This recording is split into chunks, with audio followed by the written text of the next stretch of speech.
So do you want to just start off and just tell us a little bit about, where you grew up, what your childhood was like, and how you got into filmmaking? Sure. I grew up in somewhat semi-rural Switzerland, in the German-speaking part. Just kid, two brothers, family, eventually parents separated, that kind of thing.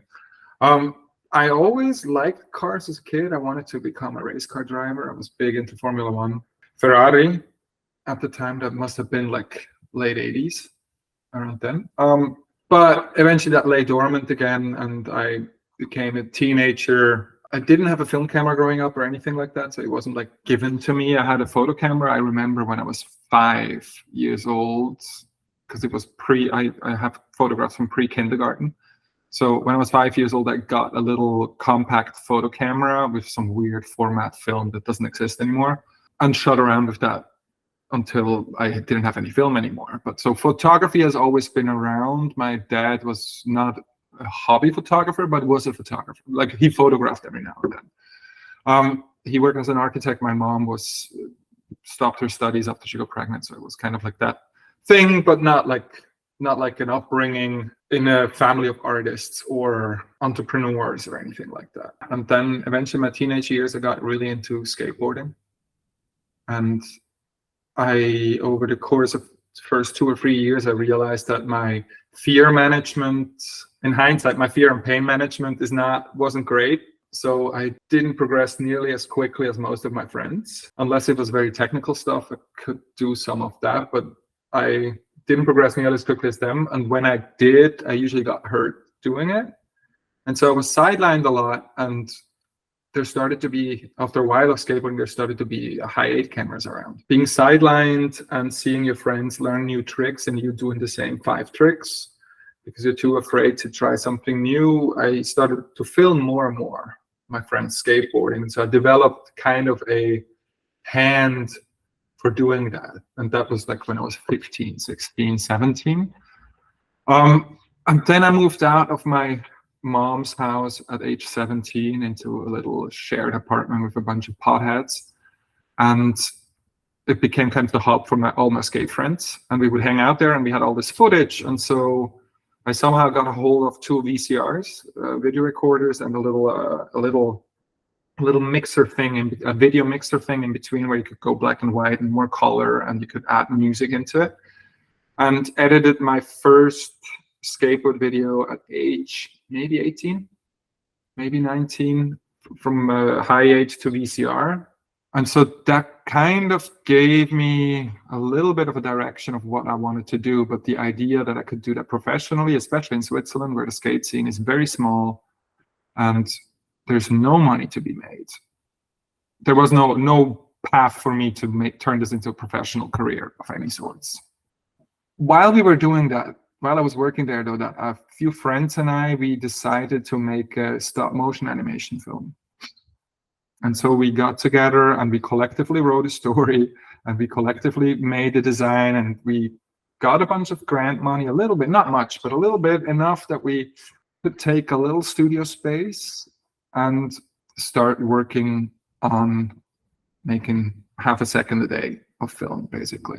My initial hookup, the skateboarder who became a producer, he got his EP to offer me a full-time gig as a production assistant. And so I took it. I was in there. I'm really not a good producer.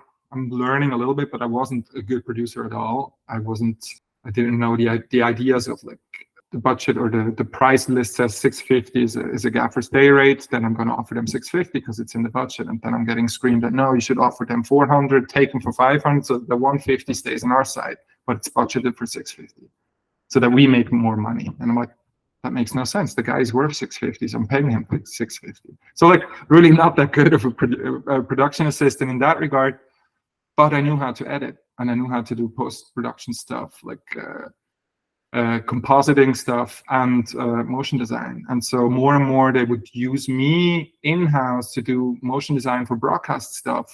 Eventually I learned how to do like tapes that go straight to the TV station, how I had to like get the timing right and the levels right and the colors right and all these things. But they would always charge as if they'd given it externally. So I made them a lot of money doing that. And that went on. I was there for about 2 years, 1.5 years I was there, and I worked crazy hours. Meanwhile, we were doing like once a week, I was meeting up with my friends to continue working on the animation film, which in the end took about 5 years to finish because everybody gave up on it except for me and my friend. We're just going to do one shot here. This is enough for my edit so we can gain time again. So I was doing like 6 jobs at the same time.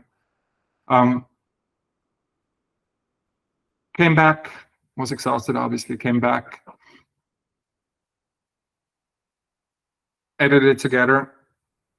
And meanwhile, I've gone to New York, met my wife, fallen in love, decided to move to New York because I wanted to be with her.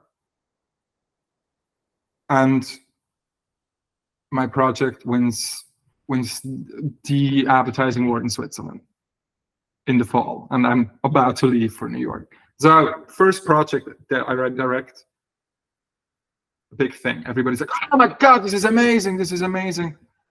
The director who won the one before, the year before, the same award, he came up to me, she's like, this is so great. And I'm very happy for you. Just so you know, after I won it last year, I didn't work for a year. I'm like, okay. And so finish it up, leave, wrap my life up in Switzerland. And I fly to the US on a 3-month tourist visa, figuring out what to do. And so I go over, we get married, we elope to Vegas, we get married. We're very young, and I'm 28 at that point. We're young, and New York, it's like our first time, I'm like, wow, this is amazing. Wow, we have no money and nothing. I have no work permit. I can't leave because I'm applying for the green card through marriage. But also there's no work. Nobody calls me up. I became this wunderkind, nobody calls me up. Meanwhile, in the US, I go around, it's 2009, beginning of 2009. Everything crashed. Everything crashed in. Nobody worked. Everybody was like, ha, there's the door, bye. Nobody works. You have one film on your reel. Why would I work? And then was there any, like, when you were growing up, any kind of like feature films that kind of inspired you? Like, we didn't have a TV growing up.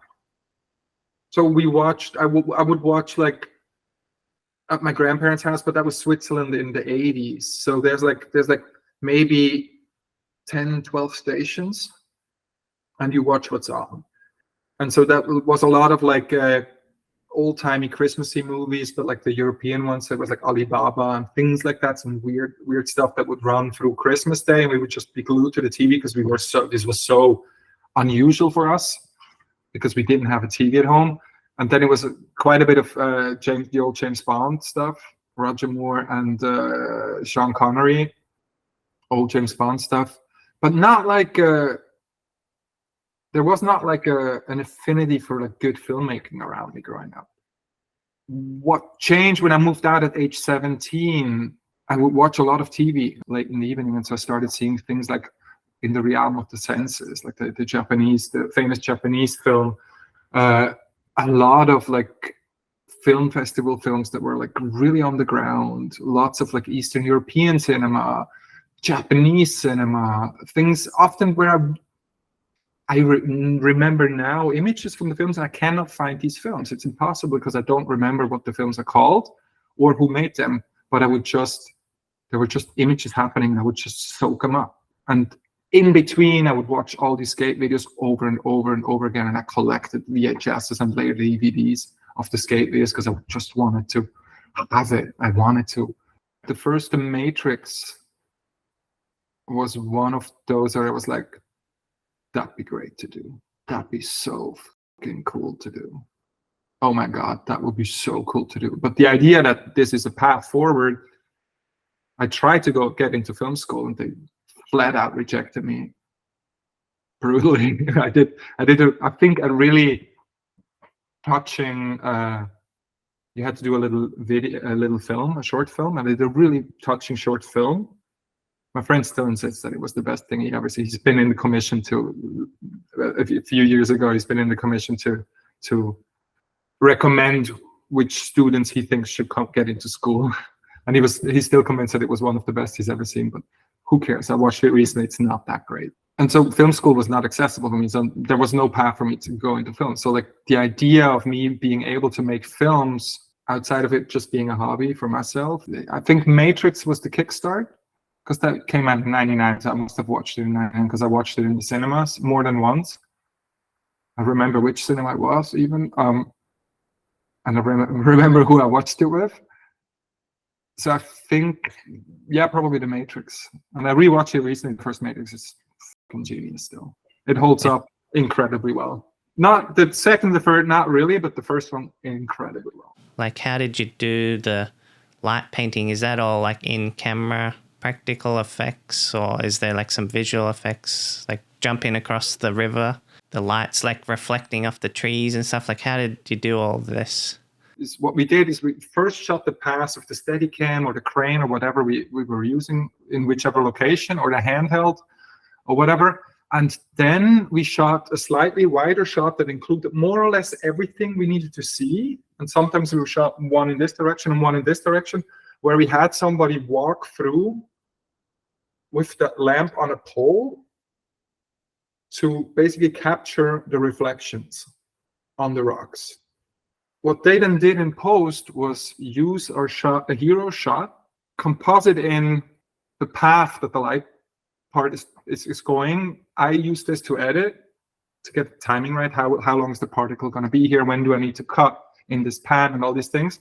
Masked out the reflections and basically in 3D rebuilt the entire sets we were in. This was pre-3D scanner everywhere. So they just basically rebuilt all the elements in the 3D tracked the footage, the hero shot, and then rebuild all the elements, the buildings, the rocks, the whatever you can think of, in 3D, place them in the right spot, and then texture it with the light, with the dark, and then with the light, and then animate the light coming in and stay, because the light path, like if you have one light source, like if you look at this, one light source and it goes from, oh, you can't see it. It goes from here, the light goes over here, but there's no light anymore. But if it's like a trail, that's the light's going to be everywhere. So it was like masking and overlay, mask and overlay, and project it onto the actual footage.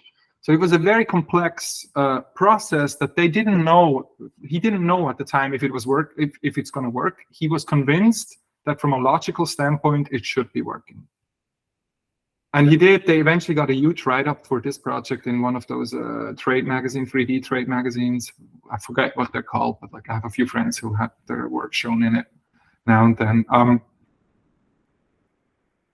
Yeah, so that's how we did all of this. And then the other stuff, like the stuff where they're playing the guitar and dancing and it goes like blurry, that's just like, we just took still photographs long-term, where you do long exposure. And so we just do long exposure and maybe flash in. So you have a sharp one, but then you have the trails that looks a bit like line painting, but it's not really. And then it's just like paint, it's just like composited over a little bit and things like that. Boxer one, when was that? The Boxer was the first one I did after I moved to the US. That one was the second film I ever did, basically. And was that like a paid thing, like, or was it a passion project? Like, I wrote it myself. This was with the producer who I learned a lot about, like storytelling, embracing kitsch, and not being afraid of going down the obvious route if you do it right, kind of thing. Like good storytelling tricks. He was very much into like the Pixar 21 rules and all these things that were, I didn't have any education on it. I was just making it up based out of a gut feeling, basically. It's for like a Swiss Life, like, is that insurance company? So like, how do you convince them to do like a 4-minute short film? Like, what was the idea like behind that? Was there a production company or a advertising agency that was like, we want to do a short film about a boxer? There was no agency. This was direct to client. This was with this EP that taught me about like the Pixar rules and taught me a lot about like filmmaking. What's the Pixar rules? It's like the 21 rules of storytelling, and it's basically similar to like Save the Cat, Beat Sheet. Okay, so from the animation, like the animation studio Pixar. they have a exactly like Hero's Journey. It's one of those like I remember he had like the Pixar 21 rules for storytelling printed out behind his desk just as a reminder to always, oh yeah, point 16, we forgot point 16, kind of that kind of thing. Like cool, but it's like what I've come to learn this year now, like where I really did the deep dive into like screenplay writing early the beginning of this year, when I learned about Save the Cat and the Hero's Journey and all these structural elements that help you structure out the story. And so that was the first time where I learned how to kind of start to structure out a story and not just do what felt like a cool shot with a cool shot and a cool shot and a cool shot. And so the boxer that was basically, they were like, we need a film internal use for the kickoff meeting for the next year, where the CEO goes on stage and speaks to all the employees. And then we want, before he starts speaking, we want to show this film because the message is, we had a really shitty year. So it's time to dust off the dirt, heal our wounds, and go back training so that next year we have a better chance of not having a shit year. And how better to tell that than in a story like Rocky?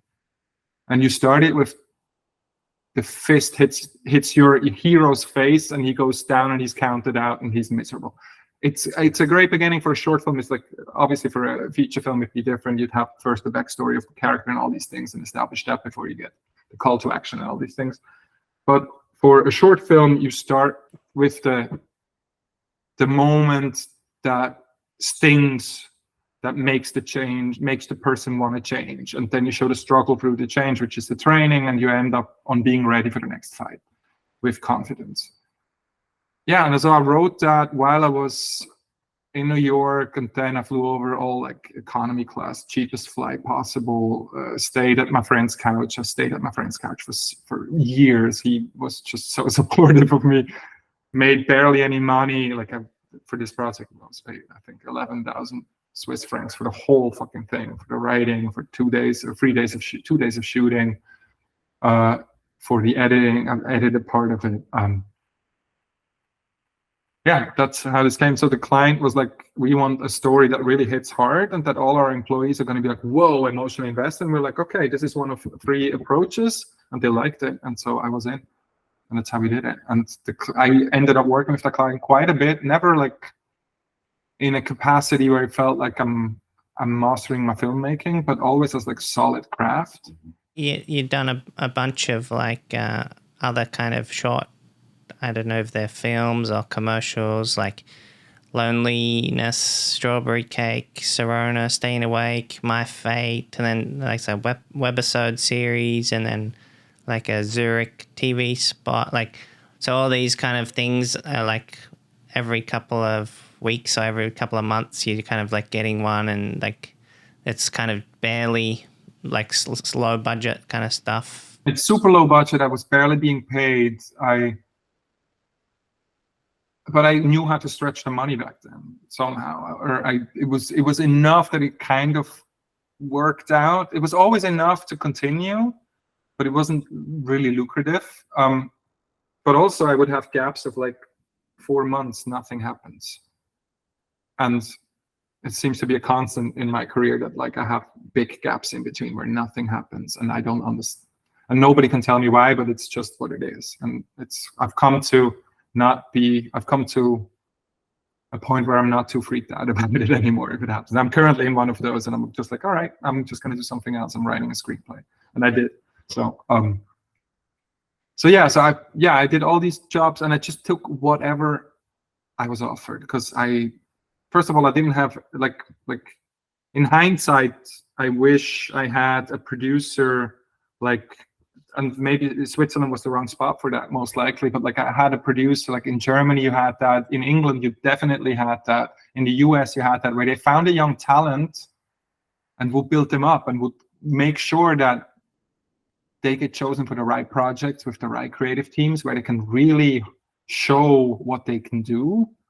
And I took the opposite path, where I was just grinding it out. Be good to have like somebody like an agent or like a salesperson to sell you rather than having to sell yourself all the time. Not so much that. It would have been good because I was naive. I didn't know much about I didn't know how you build a career. I didn't know how you set yourself up for success. That was all new land for me. I had nobody in my familiar or friendship environment. I had very few people who struck out on their own and were really successful doing it. So all I knew was people being employed. That was the regular, or they had a little shop or something where they were their own boss. But it was like, yeah, I open every morning and I close it every evening, that kind of thing.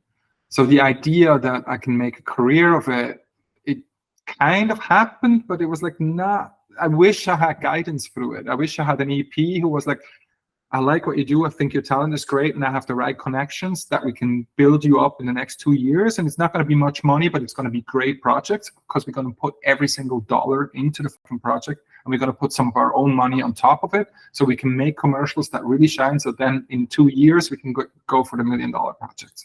I never had anything like that. That didn't exist for me. Just like a mentor, like somebody who's done it before and knows what the market is looking for, I guess. Like, yeah, because you could be spending a lot of time creating, like you said, the lower budget kind of stuff that nobody's impressed by, and you might not be impressed yourself. Like, a lot of people do work for money and they don't even want to put it on their reel, so they'll just hide it. And like, so it's like, yeah, it's kind of, you might as well not be doing it. But yeah, like, it's hard to find those relationships. It's hard to find those mentors or people unless you go out and you ask, I guess. Like, how would you go about it differently? Like, would you be asking people, like finding those relationships? I would, in hindsight, I would be much more forward about asking people about it. But I was too shy and too insecure, and I was already kind of like overwhelmed in a positive way that I get to direct, and they pay my flight. It was a $900 ticket, granted, and everybody else I knew that was actually being flown around the world, they all flew business. I had no idea what business class looked like aside from walking through it. But I got to go somewhere, and usually it was Switzerland, so at least I got to hang out with some of my friends.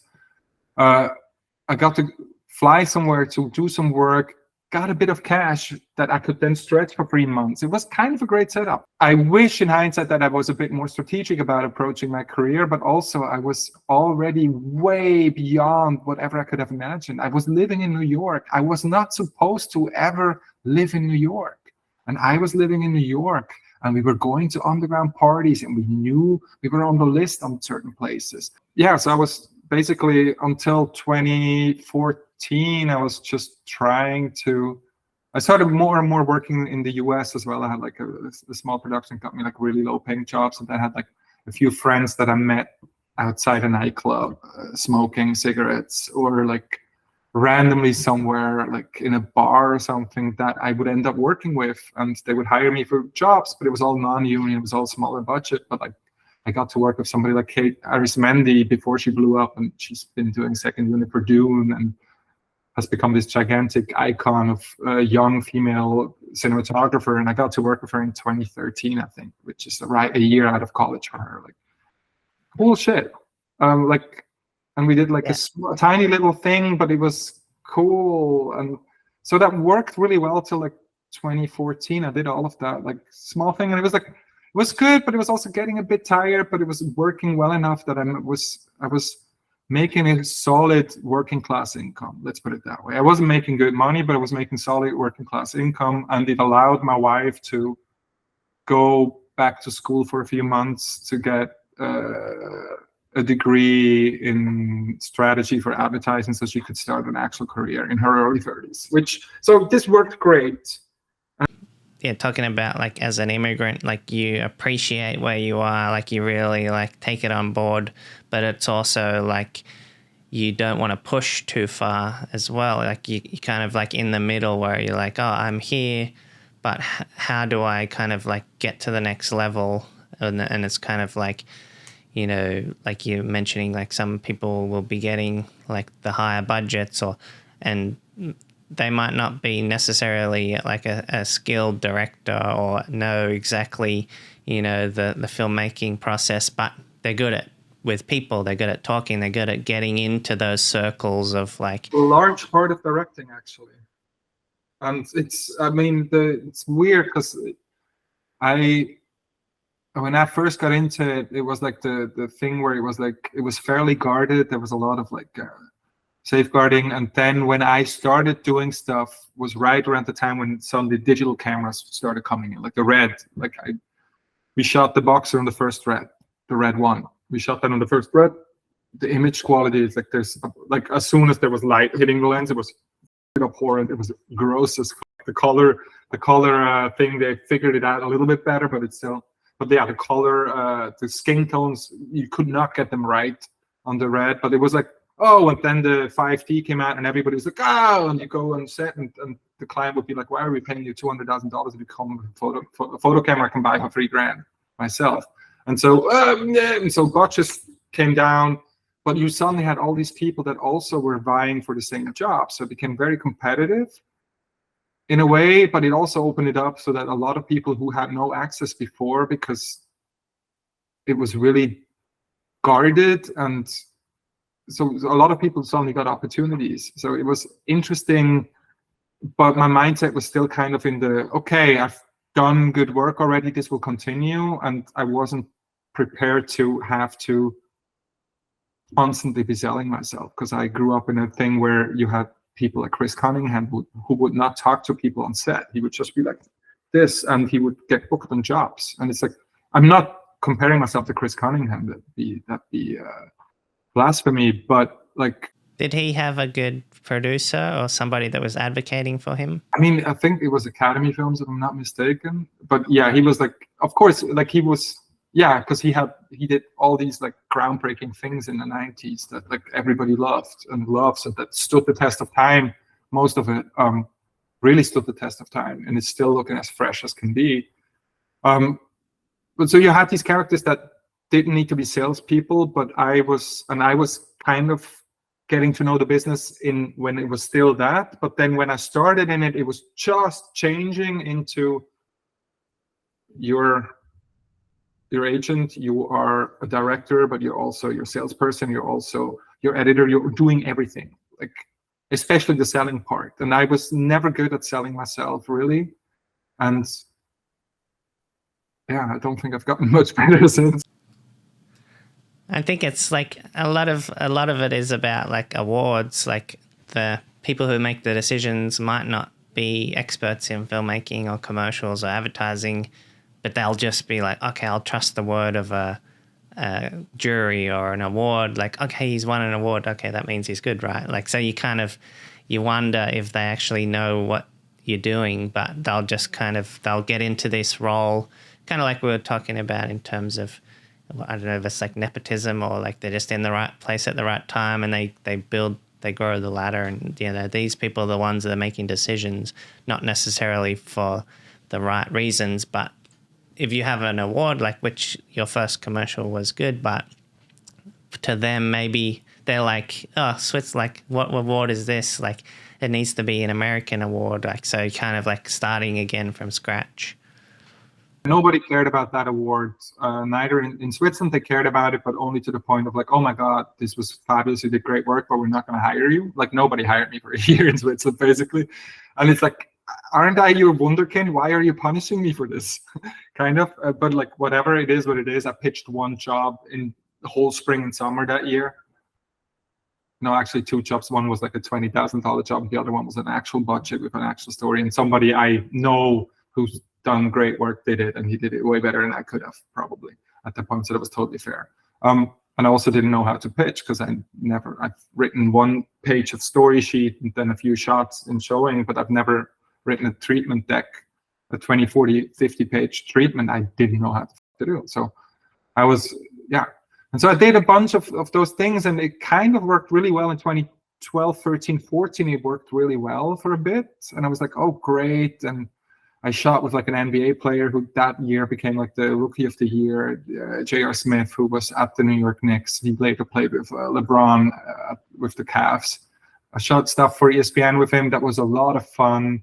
And then it suddenly stopped, and nothing came through anymore. And I didn't work for 1.5 years. And then my father got a diagnosis for brain tumor. And since I didn't work, didn't have money, but my wife was starting to make money. So she was like, you floated the last few years more so. Now I'm floating us. And so I went back to Switzerland to take care of my father for a month and a half on and off, like a month, 5 weeks at one time and 3 weeks at another time, and saw him diminish in front of my eyes until he was dead. And that was kind of brutal. And also I hadn't worked, and I signed with a production company just before in the US, a new one just before, that wanted me to just be a small one, but they have like some people that came up and afterwards got picked up by the big one. So the people were looking at it right around the time my father got the diagnosis. And so I was like, sorry guys, I can't right now. I have to go and take care of my father. And then he died, and I came back a month after to the US, and I called up my production company. I was like, all right, let's dive in. I'm through this, and I want to work. I want to distract myself. I'm happy to fully dive in. And they were like, sorry, we're going to drop you.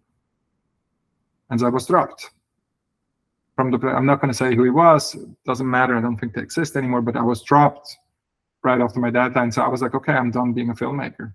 This business doesn't want me. It's punishing me. It's making me go poor. And it's no fun. And there's no reason for me to continue. And so I was like, okay, I'm going to be done. And then that same producer, a few months later, the same producer, no, a month or two later, same producer that I did The Boxer with, called me and was like, hey, same client. I don't know, I don't think I can pay you what you need to be paid, but we can make a thing that if we come in on a certain amount of budget, we're going to do a split thing. It's this thing, you don't have anything on your reel, but I think you're the right person for this. And I was like, all right, I guess I can go out with one last project. And that's the Swiss Life, What Matters in Life, or whatever it's called, which was, and so I came back to Switzerland. So I was in Switzerland for like 3 months that year. Overall, I came back to Switzerland, they rented me an apartment. And I interviewed about 90 or 100, over 100 people of all ages over the phone that like a street caster found for me in multiple languages. I barely spoke French, but I had to have them speak in French.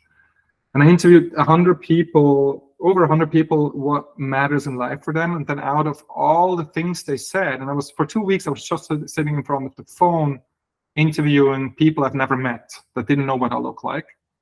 And I had calls with some that were 10 minutes because there was just nothing there, but I had a call with others that were 2 hours long, and so much came out. And I felt like, and I was doing that, and I was deeply in grief without fully realizing it, but I was doing that, and within doing that, I was capable of working through a lot of my own grief. And I had this image of my father being mauled, like being buried, and how the worms are eating his face. Because when he was dead, before he was buried, I went to watch his body over and over and over again. Every day I went there 3 times to just watch it, because he's been the first person that died that was so close to me. And I had a hard time getting it right in my head. And so I had this image of him just being eaten by worms and his face falling apart. It was really brutal. Sorry, yeah, so it was brutal. But in that process, I had this dream where my father sat like across a piazza somewhere in Italy that I haven't been to, but it was like maybe in Venice or somewhere. And I see him, and it's like this long lens, like in a spy thriller, where it's like, and you see the person, and it's his face. And I just dreamed that just one shot, and he looks at me and he smiles and he winks. And it was good after that. And so I did this project, and it was so healthy for me to do. It was so beautiful. We sat, out of the 100-something people, I chose 35, ages 3 to 103 years old. We interviewed 35 people over 3 days, 12 people a day, 3 days. My grandfather was involved in it. I got my grandfather to partake in it as the second oldest, the third oldest one out of them all. And I just sat in this little room that we lit up. It was just cinematographer, lighting guy, gaffer, me, and the sound guy. No production, nothing. And this little studio, and every 45 45 minutes, a new person will come in, and we just shot like that. And I just interviewed them. I interviewed them in French, which I speak some, but not really. I interviewed some in Italian. Luckily, most of them, like for those, I had somebody come in and help me translate. I interviewed them in English and in German and Swiss German. And I did, and we edited it, and it was very kitschy, but it was so heartfelt that something deep within me told me, no, you're in the right spot. You're doing the right thing. You're supposed to make movies. That's the first time where it felt like I have a calling. Yeah, that job, and it's the farthest away from what I wanted to do, the farthest away from what I envisioned I'd be doing. It was a documentary image film, but it was the one that made me recognize that this is meant to be. Yeah, going through grief and the death of your father, like it's a very big turning point. Like it's always kind of, you know, especially like we're talking about the key story moments, like in somebody's life, you know, you get married, like it's a big point, you know, you have children, or, you know, your father dies, like that's one of those big life-changing moments to reevaluate, you know, what you're doing and leaving a legacy, and like, you know, realize like nothing is forever. And I'm sure you talked to your grandfather too, like it must be weird for him to see his son die, and, you know, there's all these, you know, 3 generations of different people. Like I'm sure he lived through the war, like very close to Germany, and like you guys in Switzerland were kind of like separate and kind of dodged the bullet. You always seem to dodge those wars.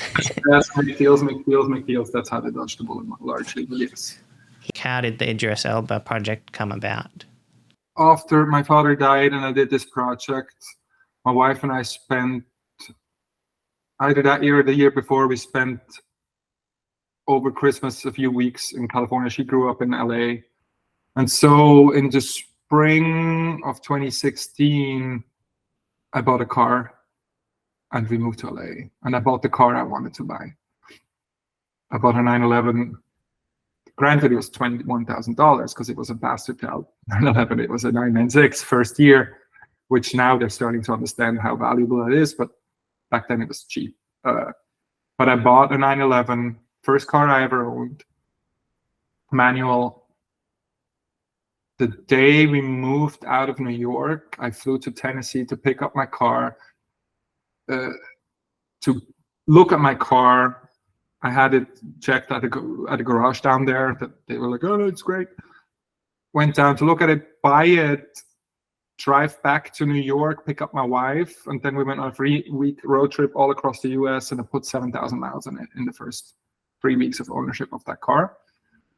Until we arrived, and through every desert and through all the mountain roads, it was all about not going the main highways, because we've done the main highways once before and it was very boring. And instead, it was like, just like find all the interesting spots. And so we did that, arrived in LA, and I felt like, okay, I have a hook into LA with this car. This is like a car that normal people don't really understand, but people that really are into it do get it. And so I started just driving a lot, because I didn't have anything to do, because no work was happening. I had no work, I had no reps, I had no agents, nothing. It was just not happening. So I wasn't yet worried about income, but and my wife's career was going well.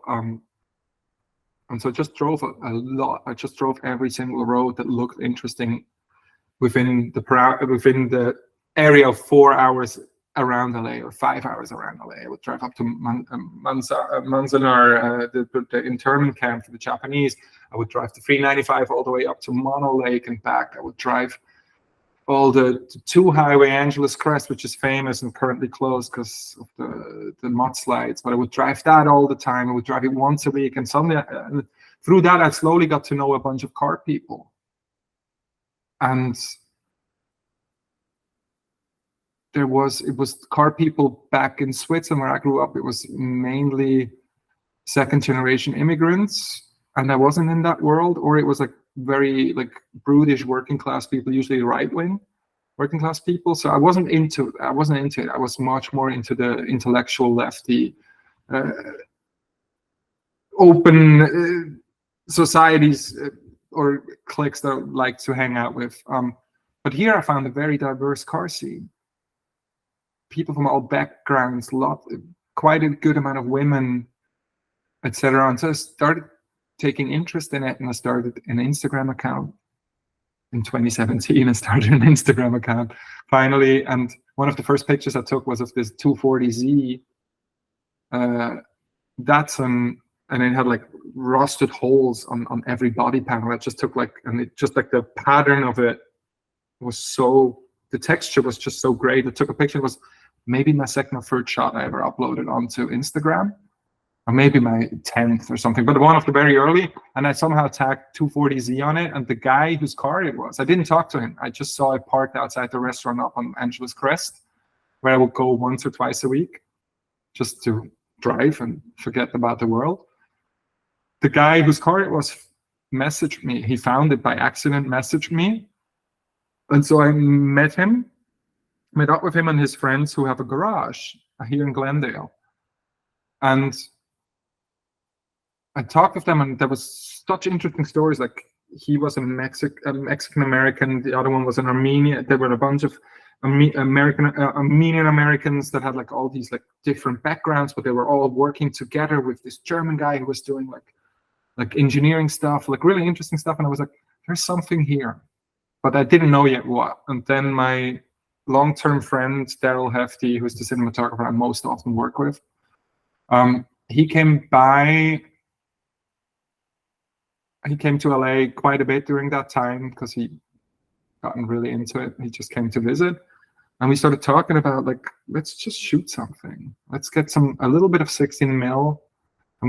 He said, I'm gonna organize a camera and some lenses, and next time I'm coming, we'll just shoot something with cars. And I'm like, all right, I'm gonna write something. And so I wrote this spec spot. I wrote this spec spot for like something like Auto Trader, like used car. It was meant for cars that nobody likes, cars that aren't valuable yet, because I looked at a lot of car videos during that time online, like the Petrolicious and all that stuff, and it was all old white dudes with cars that were worth millions. The segment of like cars that are cool but aren't yet valuable didn't exist really. Or then if it was like vlog style, oh, let us take a chainsaw to this car and attach like the back of a 250, a Ford F-250 truck onto this race car, like something silly like that, which is entertaining but not my speed at all. And so I was like, there's something here. And so I shot that spec spot, and while shooting that spec spot, I just talked to the 3 or 4 people I shot with, and I was like, there's stories here. And so I bought one of those Zoom H4s and went to interview them and talked with my editor, Travis Moore in New York, who I've worked with a bunch at Exile Edit. And he was like, dude, I think there's enough. Like, we would go take one roll of 16 mil per car and just shoot that one roll. That's it. Whatever, wherever, no permits, nothing. Just Daryl, with the rental car he rented, he made sure it was a convertible. So I would drive it, walkie-talkie in hand. We'd drive somewhere, walkie-talkie in the Hero car. I tell them what to do, and I'd drive the car, make sure we're not crashing into anything. And Daryl would shoot out the back or out the roof or out the side with 16, focus himself, just like that, like very, like as bare bones as can be. And it was so much fun. It was so much fun. But also my editor told me, dude, I think you have enough here for little episodes. And so he started editing it together, and I did the interviews and so we developed this like short form content, which became Future Classics. And it just felt good to be making movies again and make it on my own terms. And back to that spirit of skateboarding, where we back in skateboarding, like initially you just go somewhere until you get kicked out. Later it became like we had a generator with a bit of fuel in it and a bunch of lights, and we would go into an industrial area at night and just post up with the generator and just light up a spot and film all night long. Like like the professionals did at the time, but like we were doing it just for ourselves because we saw the professional doing it. We were like, fuck yeah, let's do that. But it was this punk attitude of like, let's not ask for permission, let's ask for forgiveness if we need to, but let's just go and do and try out and play around and have fun doing it. And so we did that, and somehow it never blew up because YouTube is the wrong medium for it. And I was also very slow and meticulous about it. I wanted every single one to have its own music composed for it specifically. So I was always like working around people's schedule. My editor was busy a lot, so it was working around his schedule. But I also just wasn't I had no rush for it, because why would I have to rush? There was no reason to rush. And so YouTube didn't really blow up on YouTube, but it somehow found the right people. So it became kind of like a thing that people talked about a little bit within certain circles. Oh, you're the guy from Future Classic. Yeah, I've seen that one. It's really cool. I've seen it on some obscure Datsun forum somewhere. And meanwhile, the thing would have like 5,000 views on YouTube. Very few, but out of those 5,000, it was 2,500 people that were really in love with that car. So it was like something very engaging. Yeah, and somehow this ad copywriter that worked in Switzerland for Jung von Matt, he became really fond of this and hit up the producer I was aligned with and was like, I want him to do this thing. We have this client, they're the guys from Art Basel that do something like Art Basel, but for like high chip cars, and we want to do like a chef's table about it. So interview with like a bunch of people that are like the experts in the field. It would have been Giugiaro and a bunch of other people like that. So like cool people to meet, but like very boring as a film. And so I'm like, cool, great. Suddenly there's work opening up. And so I wrote, they were like, hey, how would you approach this? We don't really have an idea, but like, are you okay with writing? I'm like, yeah, I have time, and like, this seems to be not a pitch. That's cool. So it's actually, I'm not working into nothing, but I'm working towards something being happening. And so I was really inspired at the time by the John Malkovich piece that Miles J did with Squarespace, I think it is. That the cut down was like 3.5 minutes, where John Malkovich decides to stop acting, go into fashion design. I just thought it was like there was really something there. And so I wrote a piece that was like, that was inspired by that, a bit absurdist as well, because I liked the absurdness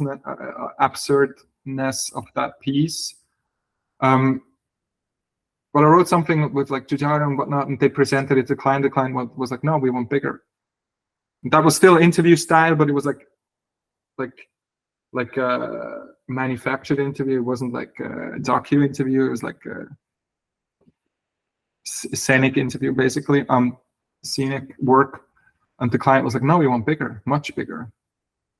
And so they came back and the client, they want bigger. What can you think bigger? And I'm like what? They're like, yeah, they want a celebrity. And I'm like, great. They're like, do you have somebody in mind? I'm like, yeah, I do.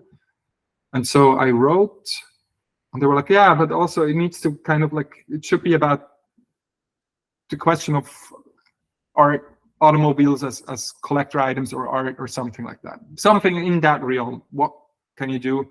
Also, they really want to shoot in the Lingotto in Torino. And I Google Lingotto, I'm like, oh, I know this place from like French Connection and a bunch of other films. It's a really beautiful building, really like brutalist, cool looking. I'm like, all right. And so I wrote the film that I then shot with Idris Elba. And the client fucking loved what I wrote. I wrote this piece. The copywriter came in and we filed around it a little bit. Sold it through. In the PPM, the client was like, it's all great, I trust you guys. You're the experts. The only importance is that he wears these kind of shoes because it's driving shoes and these need to be the driving shoes. And it was like, all right. And then he said, before he sent us off, he said, just make sure you have fun. Because if you don't, the people can tell. The people that view it can tell that you didn't have fun doing it. And I'm like, fuck, is this a cool client? And so we did. We went to And I never worked with a celebrity before. My producer suddenly got really scared. You're such a soft-spoken person. Are you going to be okay with? Do you need somebody to help you handle the celebrity, like a second director? I'm like, no, why? I hadn't been on set in 2 years. I hadn't dealt with agency in 2 years. Remember, I hadn't worked in 2 years. After I had this moment of like, no, I'm meant to be a filmmaker. It all stopped for 2 years. Nothing happened. I just did my little car series. We had one day with Idris. We had one day to shoot the whole piece, and there were going to be 4 cars, 3 of them who drive, that are all like collector cars worth hundreds of thousands of millions of dollars. We were like $3.5 million worth of cars on set. We were on location. First AD and I, we were creating our shooting schedule. We're like, yeah, it's tight. It's doable. It's tight. It's doable. And I knew that I'm going to cut this. If we're going to get behind, I'm going to cut this. I didn't say anything, but I knew already I had like redundancy built in and everything. I approach it just like, okay, this is a puzzle to be figured out, kind of. And I was as calm as can be. I was never as calm on set before, and probably not since.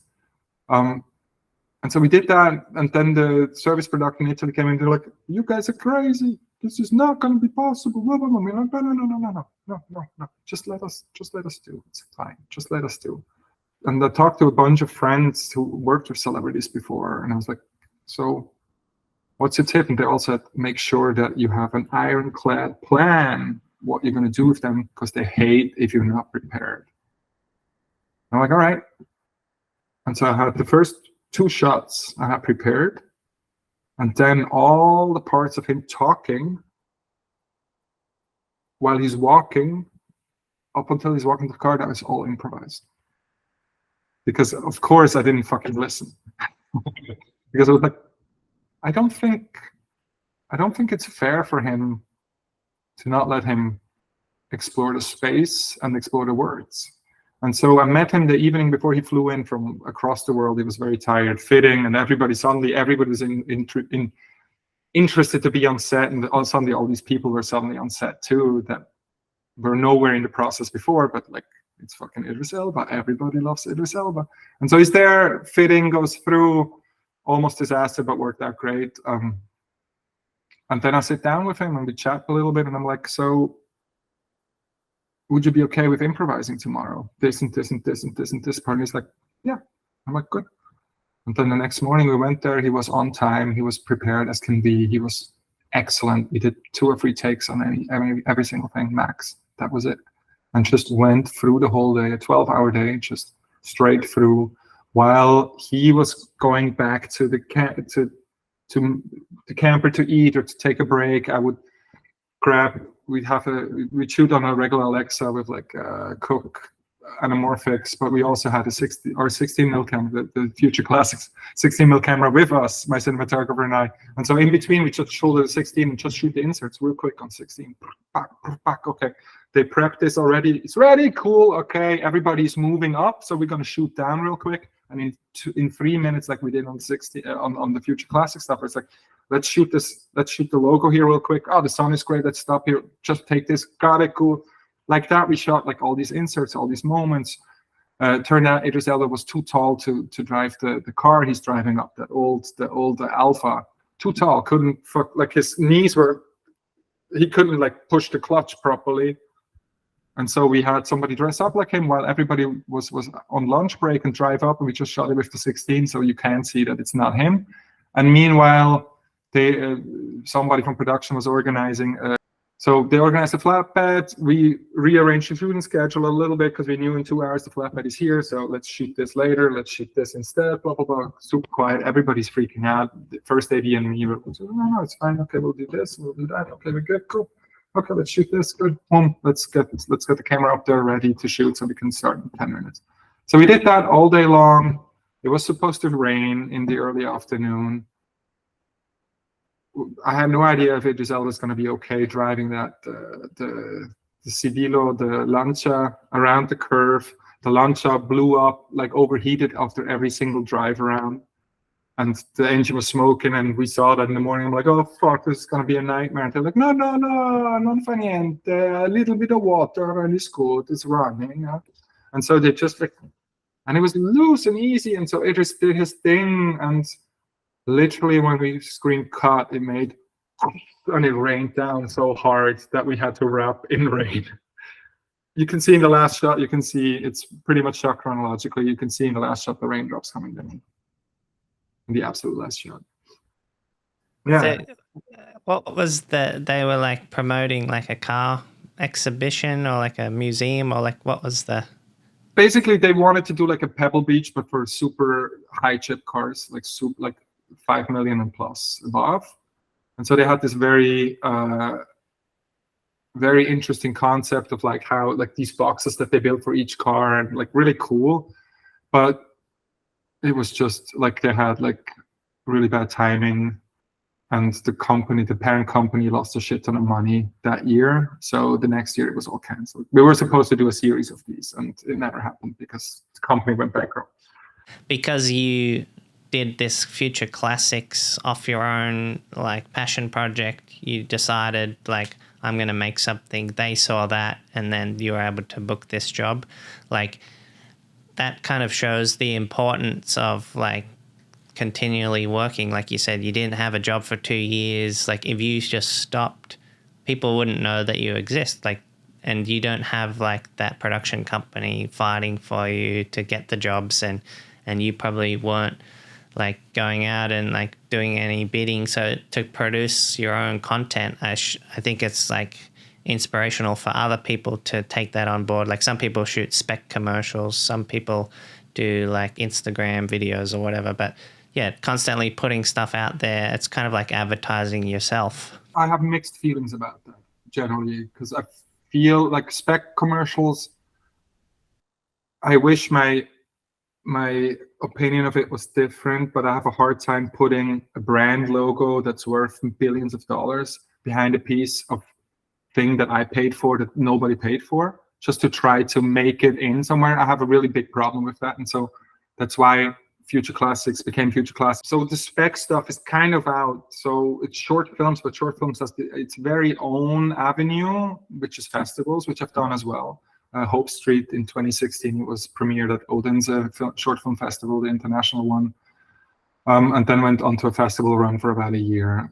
Decent, won 1 or 2 awards, but like not like, oh my god, breakthrough, but like decent. It's a piece I very much love. Fully paid for by myself. 2 nights shot in Brooklyn in 2014. Yeah, and so like after doing like the Peugeot, is it like that one, like, and then there's other ones like Blue and Swiss Quote and Renault, or is that Renault? So like those kind of like larger car manufacturers, what's it like working with them? Is that a different experience again?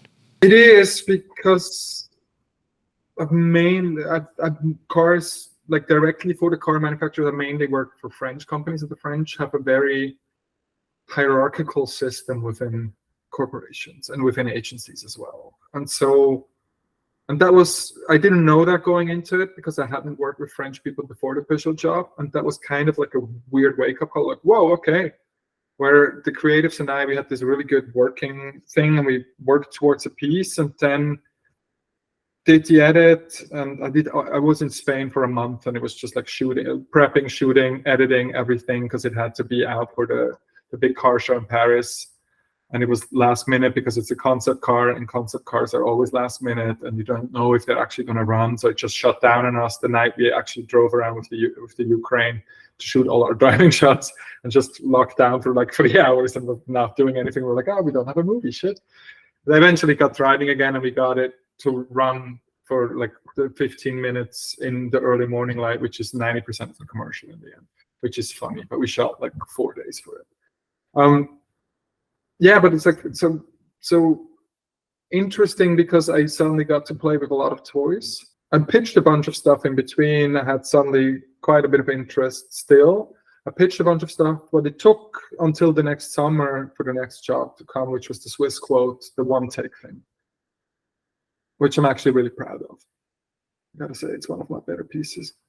It's not really car related. It's more of like a a trick shot, like a long take where you had to figure out a lot of like intricate sort of things? Like, how did you get a brief that wanted something like that, or did you create like this idea? Like, and how did you go about, like, did you write a treatment, and how did you win that job? I wrote a treatment and I won the job, and I was pitching against big name people from France and overseas. So I was the underdog on that. What you see on screen, what I was presented with as this is the boards we want to do, it's not far away from it. It's fairly close to it. And then it was just like working out details, but I thought it was interesting to do it as a real one-taker. That was the reason I wanted to do it. I was like, let's do it, but only if we can do it as a real one-taker, because then I have like a challenge that really, really, really interests me, where I can try to figure out how can we make this as a one-taker work. And I wrote a treatment and we got it. And I think part of that is because I really vibed well with the agency. Like, it's a small agency in the French part of Switzerland that was very independent agency, and it was very much free of ego and like weird intrigue and stuff internally. It was a small team, a really cool copywriter that I formed like a really nice friendship with in the course of this project, and just good vibes, and it felt right. And the producer I was doing this with, I hadn't worked with before. He was very young at the time. He was like 27 or 28. It was his company. It was by far the biggest job they've done up to that point. They've done a lot. They've been very successful since, but up to that point. And he was freaked out because he was like, this is more than double what we usually bid for. I'm like, yeah, that's okay. Let's just make sure we have 2 rehearsal days and 2 shooting days for this one take, because I don't want to half-ass it. I want to do it right. And he made it happen and made the money happen. How many takes did it take to get it right? I mean, we were taking both full days, and the take that it actually was like towards the end of the second day. It wasn't the last one. It was like maybe in the middle of the second day. But like the Steadicam operator, he really put in so much work.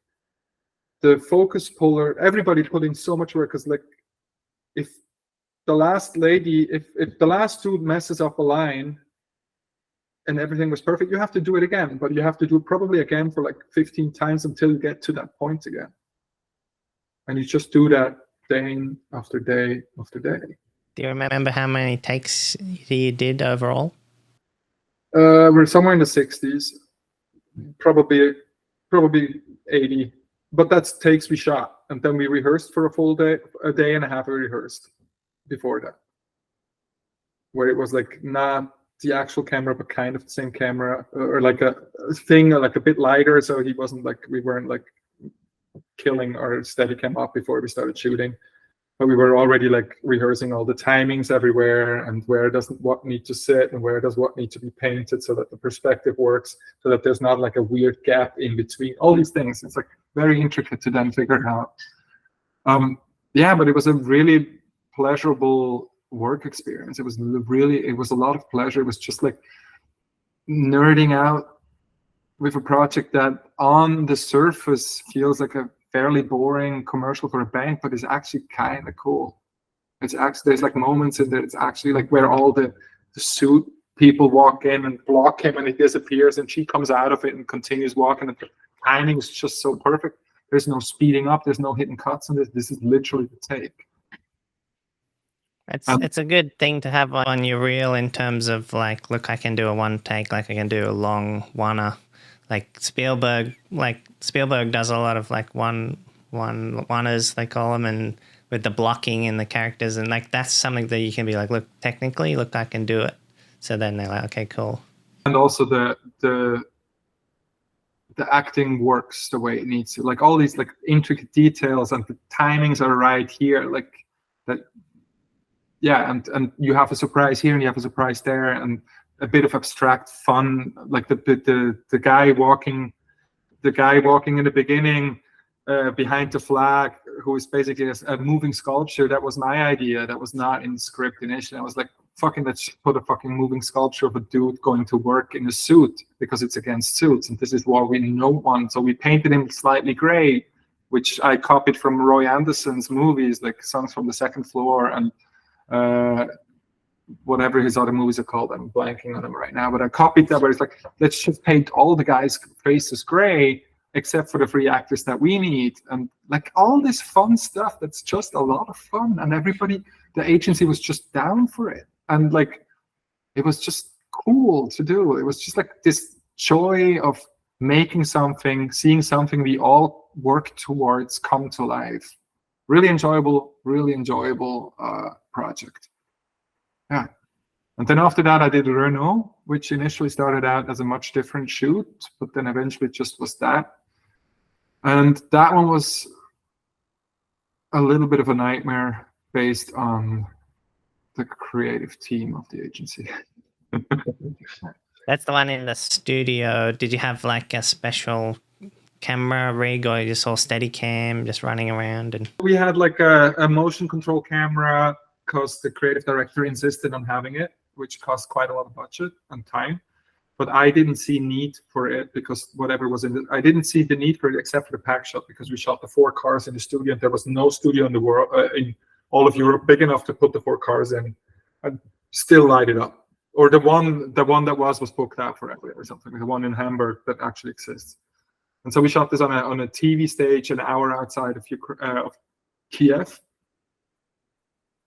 And so we had to like move the motion control camera, into the same move from different spots so that the cars would all fit into the room. So we basically artificially enlarged the white cyc. Basically, so that's what we needed it for, but the creative director wanted me to use it in every 3rd shot. And I was like, why? The movement, we already have the movement because we technocrane, you're super fast. And so we got a lot of shit done. They didn't think about the color of the car, that it will clash with the idea of like the morning light with the, like you have a brown car, why do you want to bring in like orange light to a brown car? It's like the ugliest thing. And then you're there and you're like, how am I going to save that?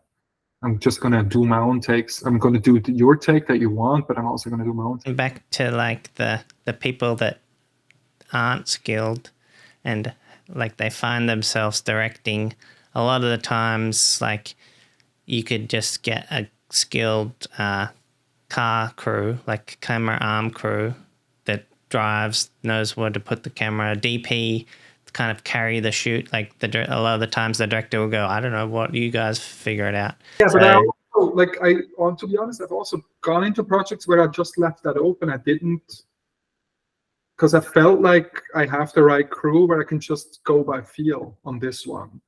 And then if somebody were to observe it, they would be like, oh, he's very passive. Today on set, he's very passive. Why is he so passive? Is he actually doing the work? And I'm like, yes, I've done the work by doing this for however 16 years now that I've been doing it. But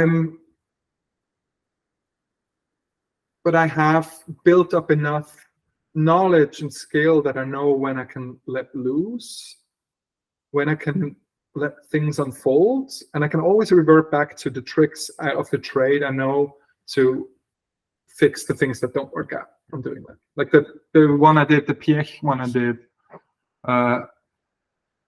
that one was very loose, and I went into it knowing it's going to be very loose, and I wanted it to be very loose because it felt right, and the company was kind of loose, and the car was kind of loose, and so I feel like this energy was right for it, and I'm also very proud of that piece.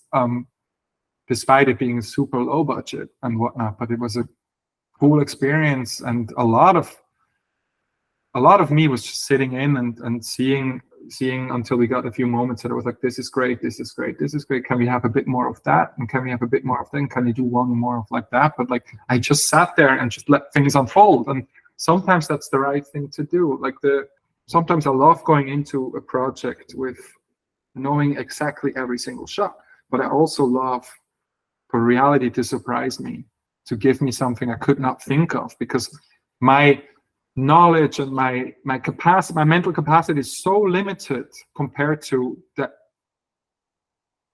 endless amounts of moments happening around me that I need to have the openness to let those moments happen and then to capture them, the alertness to capture them. It's good to have a plan, but it's also good to leave room to improvise. Yeah, let things happen organically, but it also goes back to having the right team. So if you have like the right DOP and the right camera car crew and the right stunt drivers, and you can just trust them to let them do what they do, because they do it every day.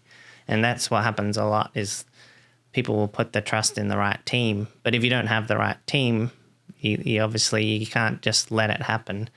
It's the same thing, same concept. So just touching on that Piëch, is that how you say it? What is that? What's the story behind that? I've never heard that company before. Where are they from, and like what are they doing? They're Swiss. They're a small Swiss startup. Piëch, Tony Piëch, who is the founder of the company, or one of the founders of the company. The Piëch family is the family that owned Porsche for a long time, that have presided over Porsche, VW, VW, Porsche, Audi thing for a long time, and have been majority shareholders for a long time. So he is sports car royalty, basically. But he's also the black sheep in the family, because he went not into the family business Porsche, but instead was like, I'm going to build a rival to it. And so that was through a production company in Switzerland that I hadn't worked with before, but they called me up and were like, hey, maybe this is interesting to you. It's not much money, but I think we can just, I think you might be interested. And I'm like, okay, cool. Two things. I don't want to pitch. If it's not enough money, I don't want to pitch. And I want a certain amount of freedom in how I'm going to interpret this thing. And so the agency was desperate because they had to do something, and did it. And then I came in and just ran the show, and I had a bunch of haircuts with the creative director, but he was so involved in a lot of other things and had no idea what he was doing on this, and had no time, and just came out with like really random ass shit that made no sense. That I was like, I'm just gonna ignore it. Show it. Client is like, love it, fantastic. Last shot is too normal car commercial. I want the car to spin out in the last shot. I don't want it to drive off into the sunset. That's all. Change that shot. It's great. I'm like, and he's like, you're the man. Yes, I knew it. This is amazing. No changes. Change the last shot. That's it. So we did. We changed the last shot. You know, some filmmakers, like, you know, the Coen brothers, you'll see they always work with the same people. But when it comes to commercials, like, it's hard to just get the same creative director or the same, like, production. Like, you can stick with a production company, but the advertising agencies will always change. The client's always going to change. So it's like, maybe you do a good commercial once and you can keep that going, like maybe one every year. But between then, you have to start again and like create the relationship again. And like you said, like there are directors that aren't like out there and, you know, talkative, and they're very closed off and do what they like.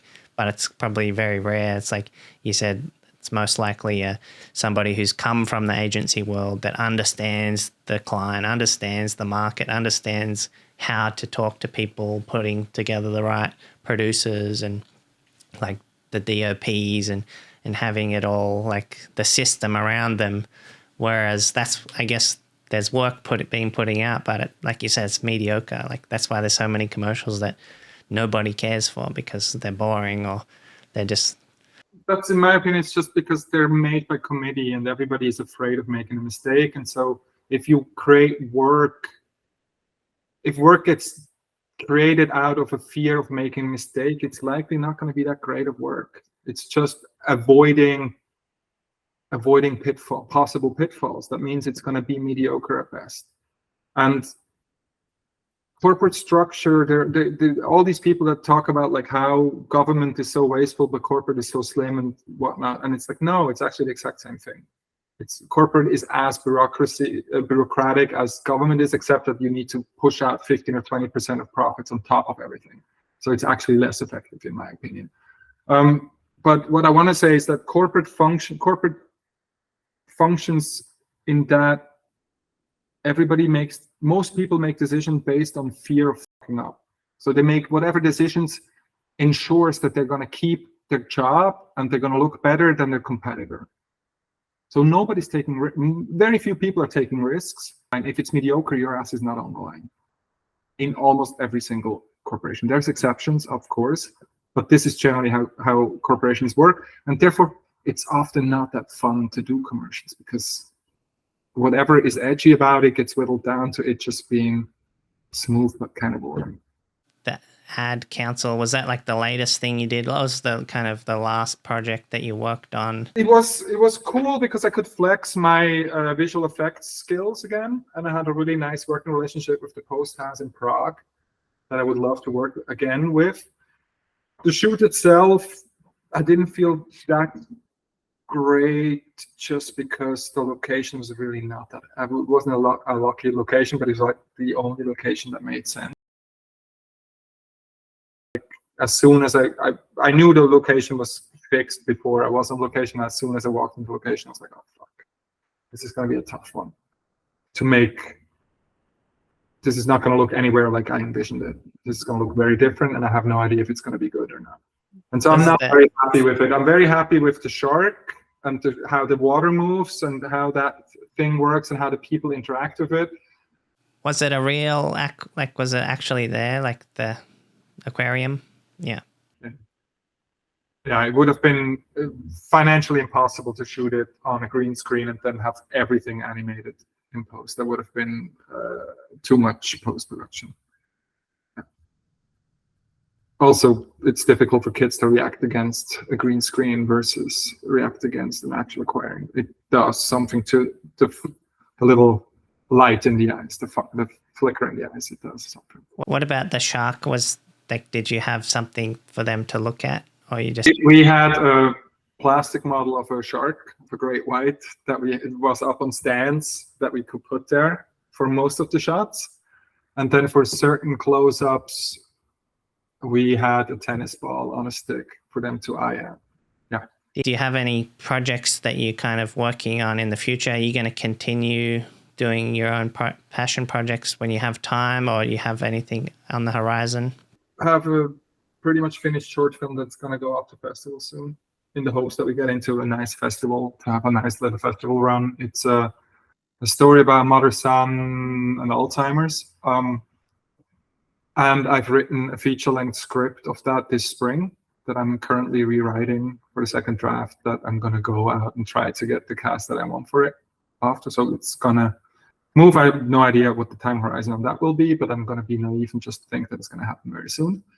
Yeah, to wrap that up, like, thanks so much for joining us and telling your story. It's been very insightful and like enjoyable, and everything that you've said is like to take on, and we can all learn from it.